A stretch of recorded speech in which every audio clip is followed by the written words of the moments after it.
बड़ी खबर इस वक्त आ रही है जो आपके लिए भी अहम है, क्योंकि भारत ने लंबे वक्त तक ये मार झेली। जी हां, ट्रंप को अमेरिकी सुप्रीम कोर्ट से बड़ा झटका लगा है और ट्रंप के टैरिफ को गैर कानूनी बता दिया है यूएस के सुप्रीम कोर्ट ने। इससे पहले लंबे वक्त तक इस पर सुनवाई चली और आज माना जा रहा था कि इस पर फैसला आएगा। कई देशों पर टैरिफ लगाने के बीच ये बड़ा फैसला है। वहां पर लगभग सुबह के 10 साढ़े 10 बज रहे होंगे और इस वक्त वहां की सुप्रीम कोर्ट ने सीधे सीधे ट्रंप द्वारा अन्य देशों पर जो टैरिफ लगाया जा रहा है, जिसको वो लोगों के खिलाफ, देशों के खिलाफ खास तौर पर सीधे एक हथियार की तरह इस्तेमाल कर रहे हैं, उसको गैर कानूनी बता दिया है यूएस की सुप्रीम कोर्ट ने। अब देखिए ऐसे में क्या परिस्थितियां बन रही हैं। डोनाल्ड ट्रंप कई कदम उठा सकते हैं। उनके पास कुछ इमरजेंसी पास है जिनके जरिए वो इस टैरिफ को कुछ महीनों तक कायम रख सकते हैं।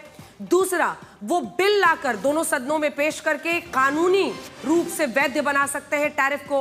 और तीसरा वो यही है जो अभी आपने देखा ही है, भारत के साथ भी ट्रेड डील जिसमें खुद ही उन्होंने टैरिफ घटाने की बात कर दी है और जो पहले से टैरिफ था 25% उसको 18% कर दिया है और जो अतिरिक्त टैरिफ 25% लगाई थी उसको हटा दिया है। तो कई देशों के साथ ऐसा है, लेकिन ब्राजील से लेकर कई ऐसे देश हैं। हाल ही में आपने देखा फ्रांस से जब किरकिरी हुई तो वहां पर कहा उनके वाइन शैंपेन सब पर लगा देंगे। कई यूरोपीय देशों पर ग्रीनलैंड के मुद्दे पर उन्होंने अतिरिक्त टैरिफ लगा दिया 10% का। कुछ देशों से वापस भी ले लिया। डावोस में पहुंचे तो अलग बोली बोलने लगे।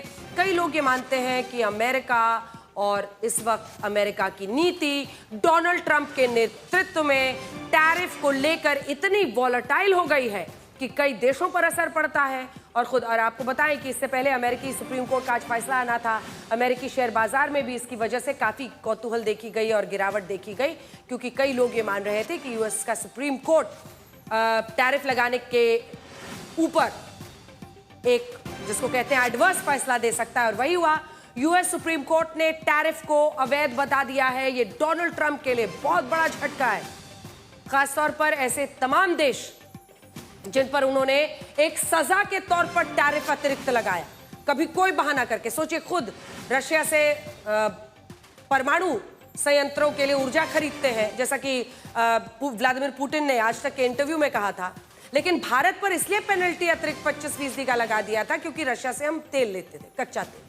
तो कुल मिलाकर तमाम देशों पर जिस तरह से उनका रुख रहा था, वहीं चाइना के सामने झुक गए क्योंकि रेयर अर्थ मिनरल्स की बात वहां से होती है। तो अलग अलग देशों के सामने जो उनका अलग अलग रुख रहा है टैरिफ के मुद्दे पर, उसकी वजह से डोनाल्ड ट्रंप पूरी तरह से घिर गए थे। लेकिन वो इस पर कायम रहे और अमेरिका जैसा करता रहा है, डोनाल्ड ट्रंप जैसा करते रहे हैं। वो अतिरिक्त टैरिफ कई देशों पर लगाते रहे, अलग अलग तरीके से उनके साथ व्यवहार करते रहे। इस मामले में कंप्लेंट हुई, सुप्रीम कोर्ट में फैसला गया और सुप्रीम कोर्ट ने यह फैसला दिया है इसे अवैध ठहराया जाए। रोहित हमारे साथ इस वक्त जुड़ गए हैं। रोहित, पहले तो बताइए, जो ये खबर आ रही थी कि वहां की शेयर बाजार में भी बहुत एडवर्स रिएक्शन था, लोग उम्मीद कर रहे थे कि ट्रंप के टैरिफ को गैर कानूनी बताया जाएगा। रोहित, पहली बात। दूसरा, जो वहां के बाजार पर इसका असर होगा। तीसरा, ट्रंप के पास क्या विकल्प बचे हैं। और चौथा, भारत के नजरिए से इसे कैसे देखें।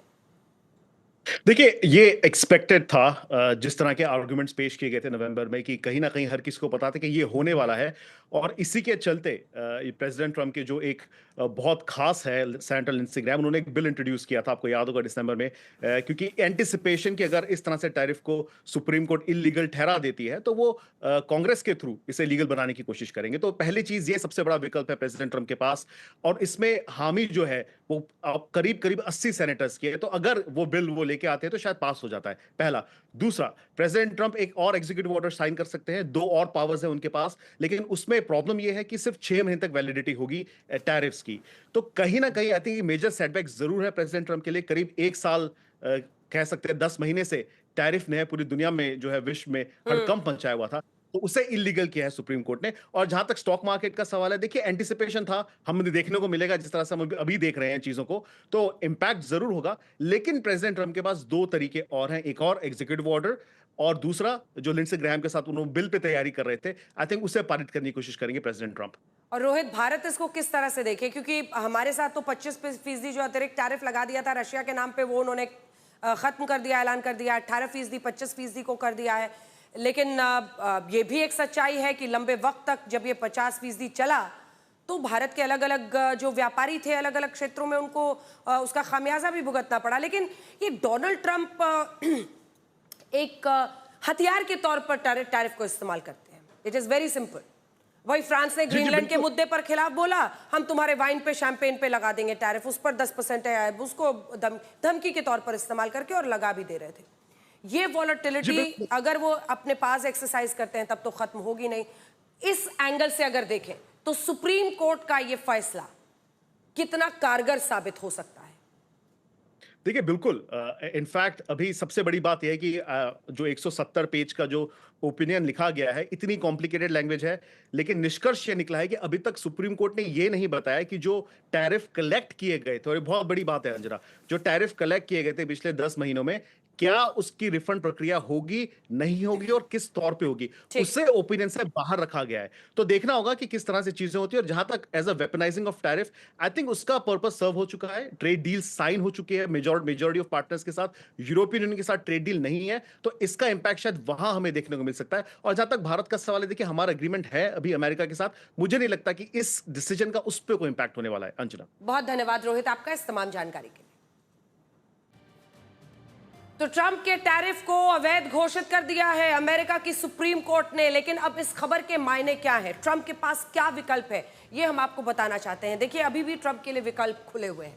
एक, उनके पास इमरजेंसी पास है जिसके जरिए वो एग्जीक्यूटिव ऑर्डर पास कर सकते हैं और इस एग्जीक्यूटिव ऑर्डर के जरिए वो इस टैरिफ को 6 महीने तक कायम रख सकते हैं। लेकिन जैसा कि आपने सुना, इसका ड्रॉबैक ये है कि इस टैरिफ को जारी रखने के लिए एग्जीक्यूटिव ऑर्डर अगर वो साइन करते हैं तो ये पावर उनके लिए पास सिर्फ 6 महीने के लिए है। तो ऐसे में डोनाल्ड ट्रंप के पास एक और विकल्प है, वो एक बिल लाकर कांग्रेस में से पास कराकर उसकी वैधता को, जो चुने हुए प्रतिनिधि हैं उनके जरिए वैधता को स्थापित कर सकते हैं। और तीसरा विकल्प तो एक है ही कि सुप्रीम कोर्ट की बात को मान लें और दूसरी तरफ जो अन्य देशों के साथ उनके ट्रेड डील्स हैं उनको वो पूरा कर ही चुके हैं। भारत के साथ आपने देखा है 18% पर टैरिफ लगा को करने के बाद ट्रेड डील हुआ है। अन्य देशों के साथ भी जहां जहां पर जो स्थिति है वो अभी के आधार पर उस स्थिति को वो सीज कर सकते हैं, अपने ट्रेड डील्स को फाइनल कर सकते हैं। लेकिन आज हमें भारत के लौह पुरुष सरदार वल्लभ भाई पटेल के वो शब्द याद आ रहे हैं जिसमें उन्होंने कहा था कि कोई भी राजनीति राष्ट्र से ऊपर नहीं हो सकती और अगर ये राजनीति देश हित को नुकसान पहुंचाने लगे तो वो राष्ट्र के लिए कैंसर की तरह विनाशकारी बन जाती है। और आज भी शायद इस देश में वही हुआ है। आज जिस तरह यूथ कांग्रेस के नेताओं ने मोदी विरोध में अपने कपड़े उतारे और एआई इंपैक्ट समिट में अंतर्राष्ट्रीय मंच पर भारत को शर्मिंदा किया, उसे राजनीति तो बिल्कुल नहीं कहा जा सकता। वो राजनीति भारत के मान सम्मान को ठेस पहुंचाती हो, जो राजनीति भारत को अपमानित करती हो, जो राजनीति भारत के लोकतंत्र पर दाग लगाती हो, जो राजनीति बीमारी मानसिकता से ग्रस्त हो, जो राजनीति ये भूल जाए कि देश का हित किसमें है, उस राजनीति को राजनीति बिल्कुल नहीं कहा जा सकता। ब्रिटेन, दक्षिण कोरिया और फ्रांस के बाद भारत दुनिया का चौथा ऐसा देश था जो आर्टिफिशियल इंटेलिजेंस को लेकर इस तरह के वैश्विक सम्मेलन की मेजबानी कर रहा था। और ये वो मंच था जहां दुनिया भारत की क्षमता, भारत का भविष्य की दिशा को देख रही थी। लेकिन इस मंच पर यूथ कांग्रेस के नेताओं ने राष्ट्रीय गरिमा की सीमा को लांघकर देश की इज्जत को तार-तार कर दिया। और सोचिए ये सारा तमाशा क्यों हुआ? ये सारा तमाशा सिर्फ प्रधानमंत्री नरेंद्र मोदी का विरोध करने के लिए हुआ, जबकि ये समिट प्रधानमंत्री मोदी या बीजेपी का समिट नहीं था। ये भारत के 145 करोड़ लोगों का प्रतिनिधित्व करने वाले पूरे देश का समिट था और दुनिया भी इस समिट के जरिए नए भारत को देख रही थी। लेकिन इस समिट में यूथ कांग्रेस की राजनीति पूरी तरह निर्वस्त्र हो गई। इससे दुनिया के सबसे बड़े लोकतंत्र को शर्मसार किया। आज सबसे पहले इन तस्वीरों को देखिए, कैसे यूथ कांग्रेस के ये नेता और कार्यकर्ता इस सम्मेलन में दाखिल हुए। इंटरनेशनल एआई इंपैक्ट समिट, वहां पर पहुंचकर जहां पर हजारों भारतीय भी मौजूद हैं क्योंकि वो इस समिट के जरिए कुछ सीखना, कुछ देखना चाह रहे हैं। कई व्यापारी वहां पर मौजूद हैं जो समझ रहे हैं कि कैसे व्यापार में अपने एआई का इस्तेमाल किया जाए। कई एआई कंपनीज हैं भारत की जो अपनी डेटा सिक्योरिटी को लेकर वहां पर कैसे बेहतर डील्स की जाए, इस पर चर्चा कर रही हैं। विश्व के बड़े बड़े सीईओज पहुंचे हुए हैं, अंतर्राष्ट्रीय पेविलियंस है, इंग्लैंड से लेकर सभी देशों के वहां पर मौजूद हैं लोग। फ्रांस के राष्ट्रपति वहां पहुंचे, अनेकों सीईओज उस मंच पर पहुंचे। इसके बाद वहां पर पहुंचने के बाद ये यूथ कांग्रेस के नेता प्रधानमंत्री मोदी के खिलाफ पीएम इज कॉम्प्रोमाइज के नारे लगाने शुरू कर दिए। और फिर क्या किया देखिए।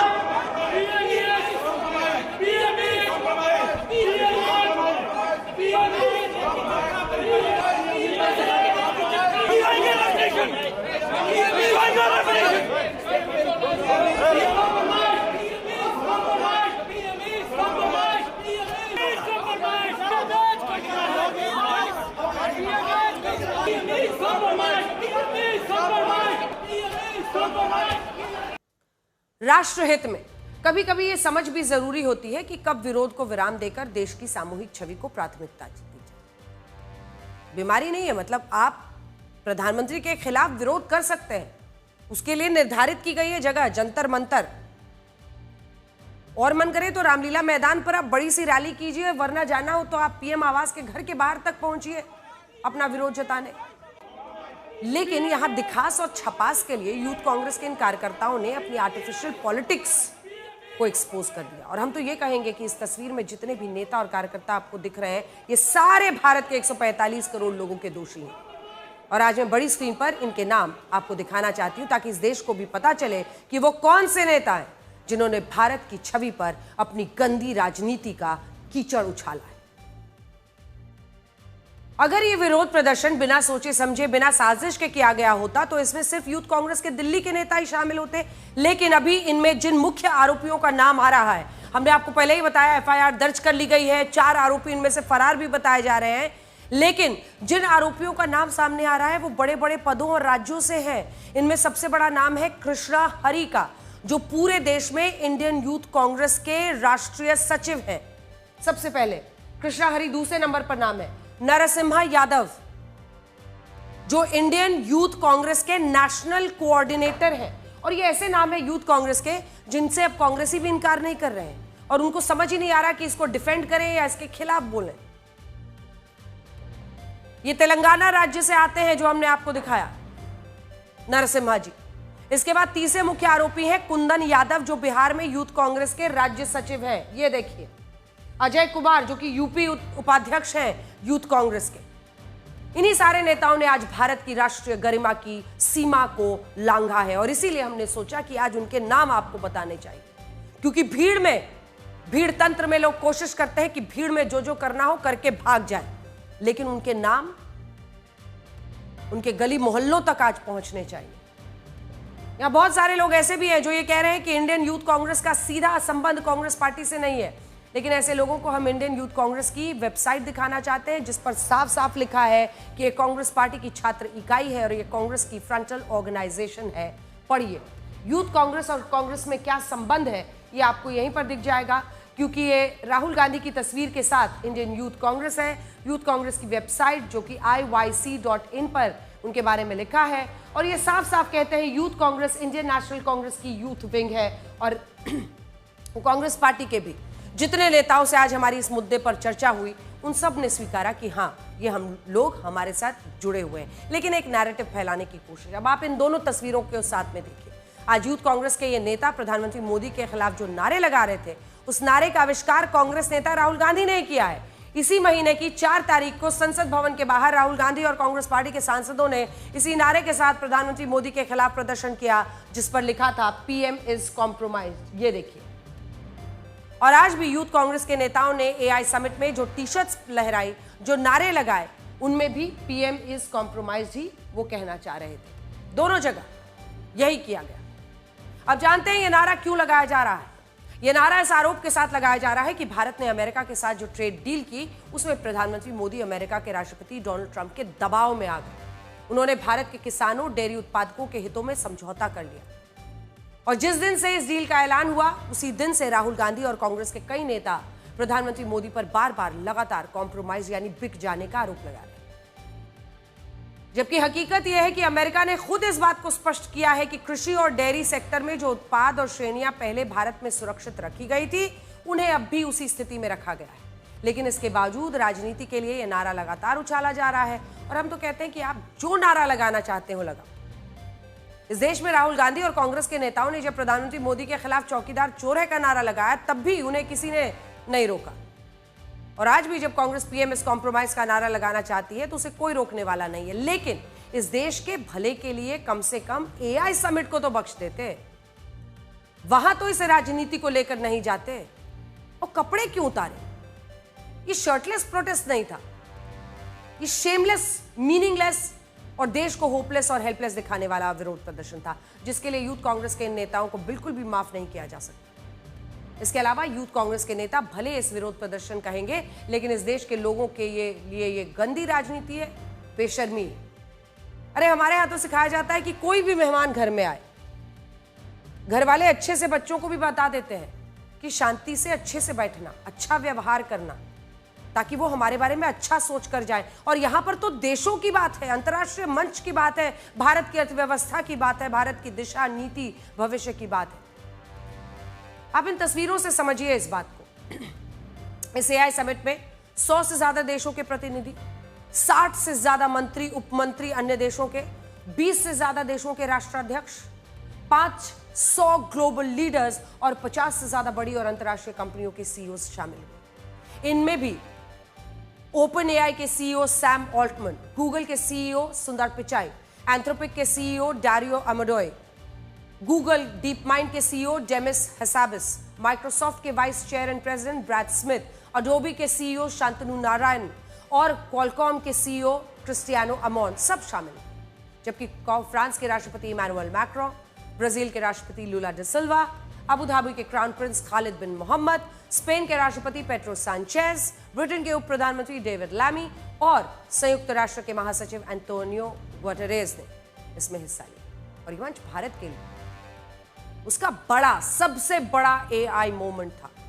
सबसे बड़ी बात यह है कि जितने भी नेता और उद्योगपति भारत में आए वो यही कह रहे थे कि भारत अब एआई के क्षेत्र में दावेदार बनने वाला है। लेकिन यूथ कांग्रेस को शायद भारत की यह प्रसिद्धि अच्छी नहीं लगी और उसने भारत के एआई मोमेंट पर अपनी गंदी राजनीति का कीचड़ उछाल दिया और राष्ट्रीय गौरव के मंच पर ऐसी हरकत की जिसकी कल्पना नहीं की जा सकती। आप खुद सुनिए। जिस मंच पर भारत की विशाल छवि उभर रही थी, उस मंच पर यूथ कांग्रेस के नेताओं ने कितनी छोटी और कभी न माफ की जाने वाली हरकत की। It's really a treat to be here in India, and it's incredible to see the country's leadership in advanced AI. I was last here a little over a year ago, and it's striking how much progress has happened since then. We've gone from AI systems that struggled with high school level math to systems that can do research level mathematics now. 10 years ago, the world told India that 1.4 billion people could not be brought into the digital economy. India proved them wrong.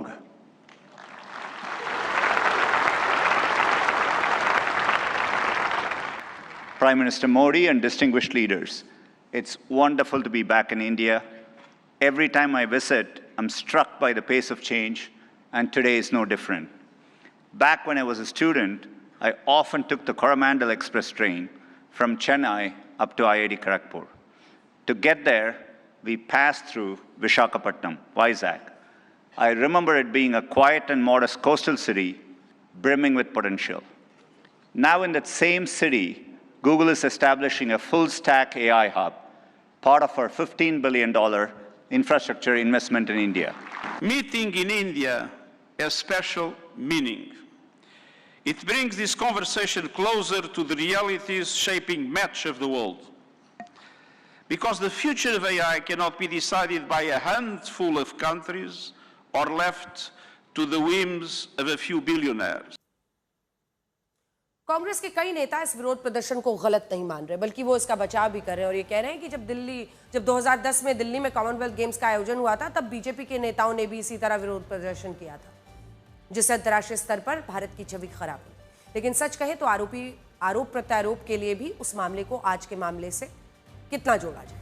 उस वक्त BJP ने Commonwealth games के आयोजन के दौरान किसी stadium में जाकर या खिलाड़ियों के लिए बनाए गए कॉमनवेल्थ विलेज में जाकर विरोध प्रदर्शन नहीं किया था, सड़कों पर जरूर किया था।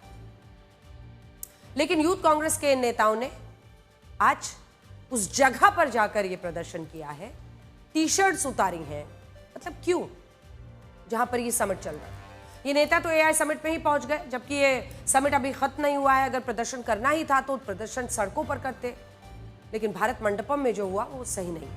आप करिए, आपको जहां पर विरोध करना है प्रधानमंत्री का कीजिए, बीजेपी का जितना करना है, लेकिन अंतरराष्ट्रीय स्तर पर भारत की छवि को बख्श दीजिए। आप जानते हैं जिस समिट में यह निर्वस्त्र राजनीति हुई, उस समिट ने पिछले 3 दिनों में भारत को क्या क्या दिया है।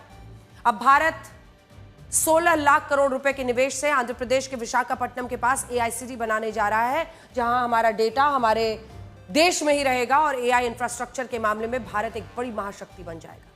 इसी एआई समिट में दुनिया ने इस बात को महसूस किया कि जब अमेरिका दबाव की राजनीति अपना रहा है और चाइना अपने नियंत्रण को ज्यादा मजबूत करना चाहता है, तब एआई इंफ्रास्ट्रक्चर और जीपीयू चिप्स के लिए भारत जैसे लोकतांत्रिक देश पर पूरा भरोसा किया जा सकता है। इसी एआई समिट में यह भी ऐलान हुआ कि 2 साल में भारत को एआई के क्षेत्र में 18 लाख करोड़ रुपए का निवेश मिलेगा, जिसमें गूगल कंपनी अगले 5 साल में 1,36,000 करोड़ रुपए निवेश करेगी। विशाखापट्टनम के पास एआई सिटी में अपना खुद का डेटा सेंटर बनाएगी। एआई की जिन जीपीयू चिप्स के लिए पूरी दुनिया अमेरिकी कंपनी एनविडिया पर निर्भर रहती है, उसने भी भारत की 3 क्लाउड कंप्यूटिंग कंपनीज के साथ टाई अप की घोषणा की। और इसी समिट में यह भी ऐलान हुआ कि माइक्रोसॉफ्ट कंपनी साल 2030 तक भारत में 4.5 लाख करोड़ रुपए का निवेश करेगी। और भारतीय कंपनियों में रिलायंस और अडानी ग्रुप भी $100 बिलियन यानी 9 लाख करोड़ रुपए का निवेश करेंगे। यकीन मानिए, आज पूरी दुनिया यह चर्चा कर रही है कि अब एआई के क्षेत्र में भारत सिर्फ दर्शक नहीं, दावेदार बनेगा। लेकिन यूथ कांग्रेस ने सारी बातों के बावजूद देश की कोई लाज नहीं रखी, देश के मान सम्मान को कॉम्प्रोमाइज कर दिया। इस राजनीति के बाद हम अपने देश के सभी नेताओं से 4 जरूरी बातें कहना चाहते हैं। हमें उम्मीद है कि इन बातों का कम से कम समझने की कोशिश कर सकते हैं आप। सबसे पहली बात तो यह है कि राष्ट्र पहले होता है, राजनीति बाद में। दूसरा, विरोध का भी स्तर होता है। लोकतंत्र में असहमति अनिवार्य है, लेकिन हर विरोध गरिमा पूर्ण भी हो सकता है। आप विरोध प्रदर्शन ऐसे करिए जिससे देश का नुकसान न हो। आप मोदी के विरोधी बनिए, लेकिन मोदी विरोध के चक्कर में देश का विरोध मत करिए। तीसरा, अंतर्राष्ट्रीय आयोजन किसी भी देश के लिए वो क्षण होता है जब देश को एकजुट दिखना चाहिए, ना कि विभाजित। और यहां हमारे नेताओं को सीखना होगा कि ऐसे आयोजन को आप अपनी राजनीति का पोडियम नहीं बना सकते हैं। और चौथी बात यह कि राजनीति ऐसी कीजिए जो देश को बड़ा दिखाए, छोटा और नीचा नहीं। आपको उस बोर्ड ऑफ पीस के बारे में बताते हैं जिसे अमेरिका के राष्ट्रपति डोनाल्ड ट्रंप ने एक रियलिटी शो बनाकर रख दिया। और अब पूरी दुनिया में लोग मजाक उड़ाते हुए कह रहे हैं कि राष्ट्रपति ट्रंप को नोबेल पीस प्राइज नहीं मिला, इसीलिए उन्होंने खुद का बोर्ड ऑफ पीस ही बना दिया। आज अमेरिका की राजधानी वॉशिंगटन डीसी की इस बोर्ड ऑफ पीस की पहली बैठक हुई, जिसमें उन 26 देशों के राष्ट्राध्यक्ष और प्रतिनिधि शामिल हुए जिन्होंने इसकी सदस्यता को स्वीकार किया है। अब यह बोर्ड इसलिए बनाया गया है ताकि दुनिया और खासकर फिलिस्तीन के गाजा में शांति की स्थापना हो सके और मानवता को युद्ध और सैन्य संघर्षों से बचाया जा सके। लेकिन क्या आप जानते हैं कि इस बोर्ड ऑफ पीस में शांति पर चर्चा के सिवाय बाकी सब हो रहा है, लेकिन शांति लाने में किसी की कोई दिलचस्पी दिख नहीं रही है। आज भी जब इस बैठक का आयोजन हुआ, राष्ट्रपति ट्रंप ने भाषण देना शुरू किया, तो सबको लग रहा था कि वो दुनिया में शांति के प्रयासों को लेकर किसी ठोस नीति, किसी फैसले का ऐलान करेंगे। लेकिन इसकी जगह राष्ट्रपति ट्रंप वहां आए नेताओं से अपनी तारीफ करा रहे थे। अपने विदेश मंत्री मार्को रूबियो के साथ हंसी मजाक कर रहे थे और ये कह रहे थे कि जिस बिल्डिंग में ये बैठक हो रही है, उस बिल्डिंग का नाम उनके नाम पर रखा गया है। इसी बैठक में वो बहरीन के राजा हमाद बिन इसा अल खलीफा को अमीर बताकर उन्हें खुश कर रहे थे। और इसी बैठक में पैराग्वे के राष्ट्रपति सैंटियागो पेना से वो ये कह रहे थे कि उन्हें हैंडसम पुरुष नहीं बल्कि महिलाएं पसंद। सच में क्या यही है राष्ट्रपति ट्रंप का बोर्ड ऑफ पीस, या कोई रियलिटी शो है ये? आप खुद देखिए कि 48 मिनट के भाषण में राष्ट्रपति ट्रंप ने दुनिया जहां की बातें करी, लेकिन शांति स्थापना के लिए यह बैठक बुलाई गई थी, उस शांति स्थापना पर वो कुछ मिनट भी नहीं बोले। He said, "There's a surprise coming." I didn't know that surprise. I thought they were going to give me a lot of money or something, maybe cash. Could always use some extra cash. I think they've become friends, right? Yeah, great. Stand up. Stand up. He's so rich, he can sit there. He can sit wherever the hell he wants. You know, he could sit up in the corner. He could sit up top. He might take a piece of this building, Marco. He'll take 25% of the building for about $6 billion. Young, handsome guy. It's always nice to be young and handsome. Doesn't mean we have to like you. I don't like young, handsome men. Women, I like. Men know how to have any interest. Last time I went to China, President Xi, he treated me so well. He gave me a display. I never saw so many soldiers all the same height, exactly the same height within a quarter of an inch. You can do that when you have 1.4 billion people. You know, lots of shoulders. Everybody was within about 1/8 of an inch the same height. I said, if they put their helmets down, you could have played pool on the top of their heads.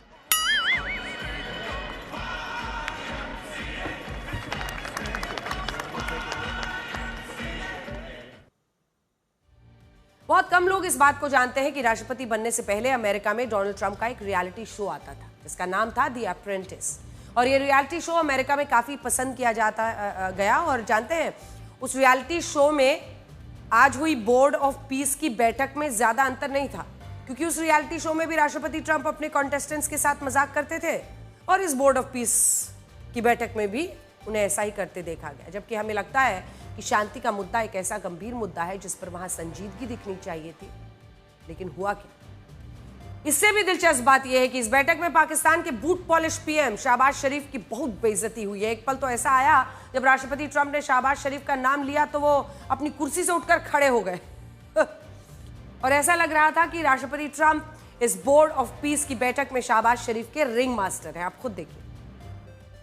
Prime Minister Sharif, I like this man, of Pakistan.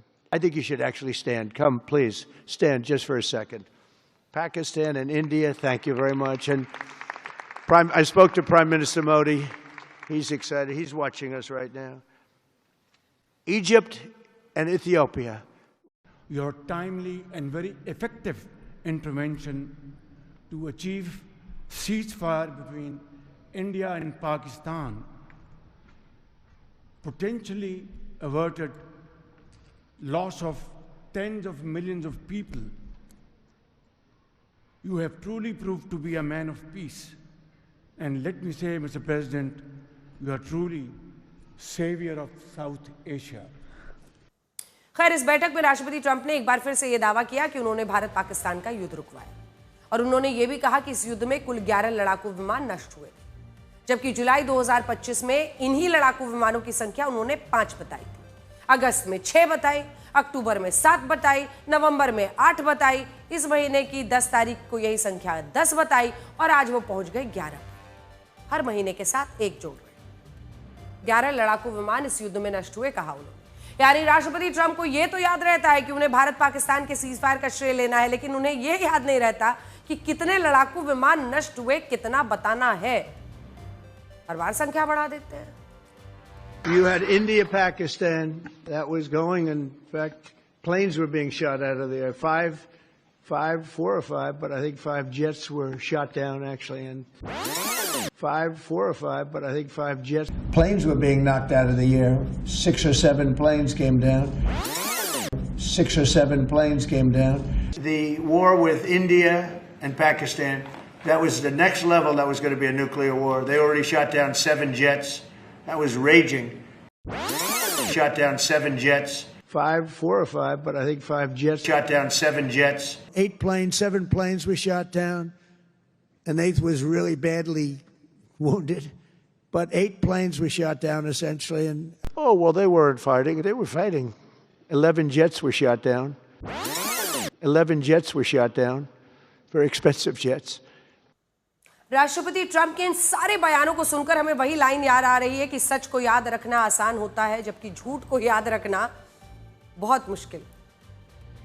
खैर, राष्ट्रपति Trump के इस board of peace की आज पूरी दुनिया में चर्चा हो रही है, लेकिन इसके पीछे एक दूसरे कई कारण हैं। और वो कारण क्या है, आइए आपको दिखाते हैं। राष्ट्रपति ट्रंप के इस बोर्ड ऑफ पीस में कुल 26 देश अब तक शामिल हुए हैं। इनमें 14 देश तो ऐसे हैं जिन पर राष्ट्रपति ट्रंप ने खुद ट्रैवल बैन लगाया हुआ है। इन सारे देशों के नाम आप यहां देख सकते हैं और इनमें पाकिस्तान, इजिप्ट, जॉर्डन, कुवैत जैसे देश भी शामिल हैं। अब वो ये सोच रहे हैं कि हाँ में हाँ मिलाने अमेरिका की जी हजूरी का एक मौका है। अमेरिका कहता है कि वो इन देशों के नागरिकों को अपने देश में नहीं आने देगा, क्योंकि इन देश में आतंकवाद और जोखिम ज्यादा है और ये देश अस्थिर है। अब सोचिए, जिन देशों पर राष्ट्रपति ट्रंप ने ट्रैवल बैन लगाया है, उन देशों के राष्ट्राध्यक्ष को राष्ट्रपति ट्रंप अमेरिका बुलाकर शांति लाने की कौन सी कोशिश कर रहे हैं। इसके अलावा जिन देशों के साथ राष्ट्रपति ट्रंप शांति के मुद्दे पर बातें कर रहे हैं, उनमें कई देश ऐसे हैं जहां आतंकवाद ने मजबूत जड़ें जमाई हैं और इन देशों की सरकारों पर इन आतंकियों को मदद देने के आरोप लगते हैं। इनमें इजिप्ट, तुर्की, पाकिस्तान। सोचिए, इन देशों के साथ राष्ट्रपति ट्रंप कौन सी शांति ला रहे हैं, और अगर शांति लानी है तो पहले इन देशों में जो आतंकवाद है उसको खत्म करने के लिए कुछ करिए। ये भी देखिए कि जिन देशों को राष्ट्रपति ट्रंप ने बोर्ड ऑफ पीस का सदस्य बनाया है, उन देशों में ज्यादातर देशों में या तो दिखावटी लोकतंत्र है या तानाशाही है। और आप इनकी लोकतांत्रिक देशों में रैंकिंग भी देख लीजिए। जिन देशों के साथ राष्ट्रपति ट्रंप शांति लाना चाहते हैं, वो वही देश है जो हथियारों पर सबसे ज्यादा पैसा खर्च करते हैं। सऊदी अरब अपनी जीडीपी का 7.3%, लगभग 7.5%। आर्मेनिया 5.5%, अजरबैजान 5%, कुवैत लगभग 5%, 4.8% के बराबर हथियारों पर पैसा खर्च करता है। लेकिन ये बातें शांति की कर रहे हैं। I want to let you know that the United States is going to make a contribution of $10 billion to the Board of Peace. Thank you.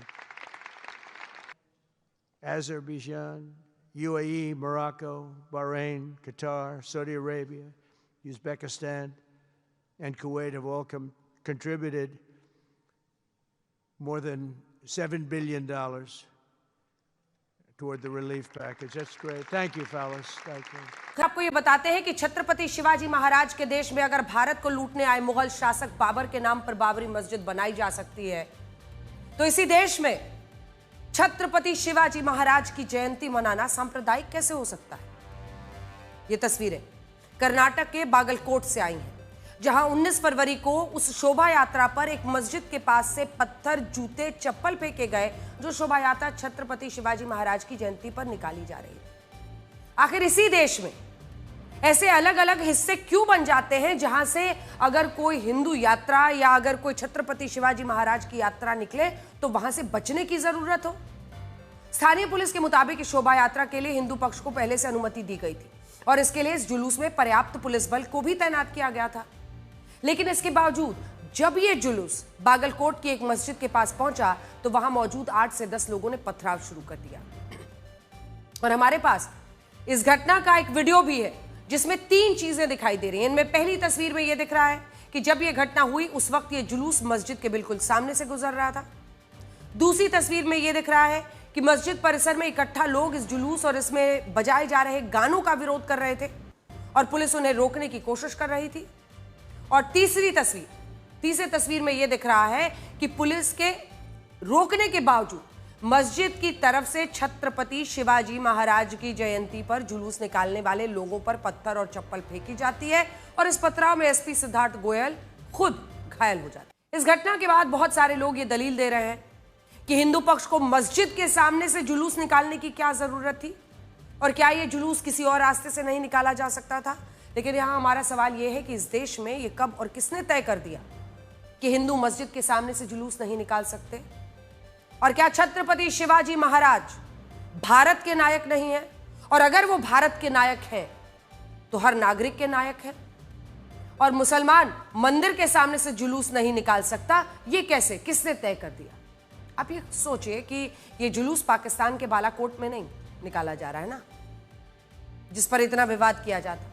ये जुलूस तो भारत के बागलकोट में निकाला जा रहा है और ये भी किसी एक धर्म का जुलूस नहीं था। ये भारत के महान योद्धा छत्रपति शिवाजी महाराज की जयंती का उत्सव था, जिन्होंने मुगल काल में इसी कर्नाटक के लिए काफी संघर्ष किया। छत्रपति शिवाजी महाराज तो वो योद्धा थे जिनकी सेना में कई मुसलमान, लेकिन वो भारत के लिए मर मिटने को तैयार थे, मुगल शासकों के खिलाफ थे और अपनी मिट्टी के लिए अपना हक अदा करना चाहते थे। सिद्दी लाल, नूर खान बेग, सरदार शामा खान, इब्राहिम खान, सिद्दी इब्राहिम, दौलत खान और काजी हैदर वो मुसलमान थे जो छत्रपति शिवाजी महाराज की सेना का हिस्सा थे और छत्रपति शिवाजी महाराज ने मुगल शासक औरंगजेब के खिलाफ संघर्ष किया था।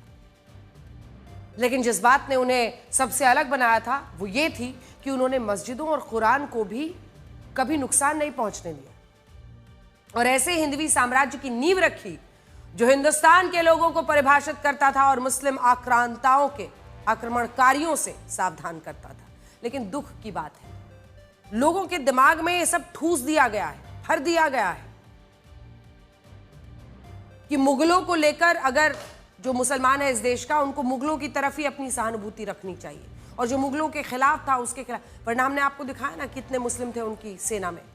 दुख की बात यह है आज उन्हीं की जयंती पर पत्थर और चप्पल फेंके जा रहे हैं और एक बार के लिए ये घटना अगर सिर्फ एक शहर में हुई होती तो हम मान लेते कि इसके पीछे दूसरे कारण भी रहे होंगे।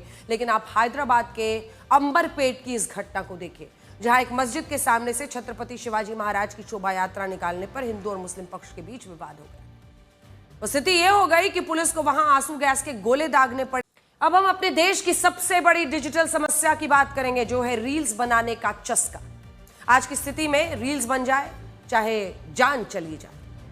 आपने ऐसी सैकड़ों रील्स देखी होंगी जिनमें टशन दिखाने के लिए युवा स्टंटबाजी करते हैं, फिर चाहे तेज रफ्तार में गाड़ी चलाना हो, रेल की पटरी पर लेटकर अपने ऊपर से ट्रेन को गुजारना हो, सारी की सारी रील्स जान हथेली पर रखकर बनाई जाती हैं। इसमें कई बार या तो रील्स बनाने वाला मारा जाता है या फिर उसकी वजह से किसी अन्य की जान वहां पर चली जाती है। लेकिन बावजूद इसके हमारे देश में रिस्क वाली रील्स बनने का काम रुकता नहीं है। हमारी ओपन सोर्स इंटेलिजेंस की टीम ने ऐसे 50 से ज्यादा इंस्टाग्राम पेज और यूट्यूब चैनल्स को खोजा है जो मुख्य तौर पर सड़कों और खतरनाक जानलेवा स्टंट वाली रील्स बनाते हैं। उनकी वजह से सड़क पर चलने वाले अन्य लोगों की जान खतरे में पड़ जाती है। सबसे खतरनाक बात है कि सोशल मीडिया का एल्गोरिदम भी ऐसे ही जानलेवा वीडियोस पर अच्छी एंगेजमेंट दिखाता है, ज्यादा व्यूज दिखाता है, जिससे ये लोग और ज्यादा वीडियोस बनाते हैं और खतरनाक स्टंट करते हैं। उदाहरण के तौर पर HCKUMG यूजर ने, एक युवक साल 2021 में रील्स बना रहा था। शुरुआत में व्यूज नहीं आ रही थी, लेकिन एक दिन एक्सीडेंट के वीडियो पर खूब व्यूज आने लगे। उसके बाद उसने रोड एक्सीडेंट से जुड़े वीडियोस बनाने शुरू कर। आप सोचिए, जानबूझकर एक्सीडेंट होने की एक्टिंग करता था। इसके रोड एक्सीडेंट वाले रील्स कई बार अन्य राहगीरों के लिए खतरा बन जाती थी, लेकिन ये सब ना करने के बजाय उसने ज्यादा वीडियोस बनाने शुरू कर दिए। उस पर ध्यान बिल्कुल नहीं दिया। इस तरह से ये एक और इंस्टाग्राम यूजर है जिसके करीब 2.5 लाख फॉलोअर है। इसकी सामान्य रील्स पर 5 से 15 हजार व्यूज आते हैं, लेकिन जैसे ही उसने अपनी स्विफ्ट कार से स्टंटबाजी के वीडियोस बनाने शुरू किए तो इसके व्यूज लाखों में पहुंच गए। इसके वीडियोस में साफ दिखता है कि उसकी रीलबाजी की वजह से कई बार लोगों की जान खतरे में पड़ गई। लेकिन विडंबना देखिए, सोशल मीडिया के एल्गोरिदम ने इसके व्यूज की संख्या लाखों में पहुंचा दी। अब यही इंस्टा यूजर रीलबाजी के लिए सड़क पर लोगों की जान से खिलवाड़ करने पर तुला हुआ दिखाई देता है। एक और इंस्टाग्राम यूजर जो अपने लगभग हर वीडियो में कैप्शन के तौर पर लाइव एक्सीडेंट जैसे शब्दों का इस्तेमाल करता है। इसकी पोस्ट पर भी सामान्य रील्स के व्यूज कम होते हैं, लेकिन जैसे ही एक्सीडेंट स्टंटबाजी के वीडियोस डालता है व्यूज बढ़ जाते हैं। आप सोचिए कितनी खतरनाक बात है कि इंस्टाग्राम का एल्गोरिदम देश में ऐसी रील्स को बढ़ावा दे रहा है जिसमें लोगों की जान जाने का खतरा दिख रहा हो, सड़क पर एक्सीडेंट को एक मसाला कंटेंट की तरह बेचा जा रहा हो और इंस्टाग्राम का एल्गोरिदम उसे हाथों हाथ ले रहा है। और ये सिर्फ इंस्टाग्राम की बात नहीं है, हमने 20 से ज्यादा यूट्यूब चैनल्स को भी खोजा है जिनका असली कंटेंट स्टंटबाजी है। इनमें कुछ यूट्यूब चैनल्स में किसी बिजी रोड पर कार रेसिंग दिखाई जाती है, किसी में एसयूवी की रेस की भविष्यवाणी की गई है। कुछ यूट्यूबर्स तो बिजी सड़क पर अपनी गाड़ियों को 160 किलोमीटर प्रति घंटे की रफ्तार से दौड़ाकर रील्स बना रहे हैं। खतरनाक बात यह है कि इन वीडियोस पर व्यूज भी मिलियंस में, यानी यूट्यूब का एल्गोरिदम ऐसे कंटेंट को बढ़ावा दे रहा है जिसमें शॉक एलिमेंट हो, लोगों की मौत की आशंका सबसे ज्यादा। वर्चुअल दुनिया झूठ और फरेब से भरी है और रील्स बनाने वालों को जब से नए नए फिल्टर्स मिले हैं, एआई ने एंट्री ली है, तब से फर्क करना मुश्किल हो गया है कि असली क्या है और नकली क्या। चाइना में एक महिला ने सोशल मीडिया इन्फ्लुएंसर के साथ ऐसी ही गुगली हो गई। अपने फॉलोअर्स के लिए वो लाइव स्ट्रीम किया करती थी। इसमें वो अपने नए नए कपड़े पहनकर डांस वगैरह करती थी। फॉलोअर्स भी उसकी खूबसूरती, उसकी अदाओं के फैन थे। इस तस्वीर में जो लड़की आपको दिख रही है ये खूबसूरत दिखती है और किसी फिल्म एक्ट्रेस की तरह नजर आती है, पूरा ग्लैमर।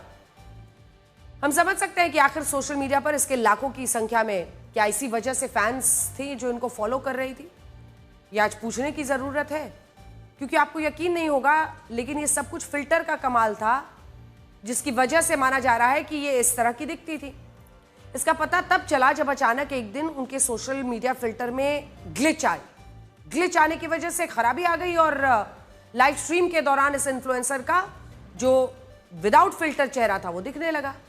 इस ग्लिच की वजह से फिल्टर ने काम करना बंद कर दिया और उसकी वजह से इनका चेहरा दिखा। फॉलोअर्स को पहली बार उनके पसंदीदा इन्फ्लुएंसर का असली चेहरा नजर आया।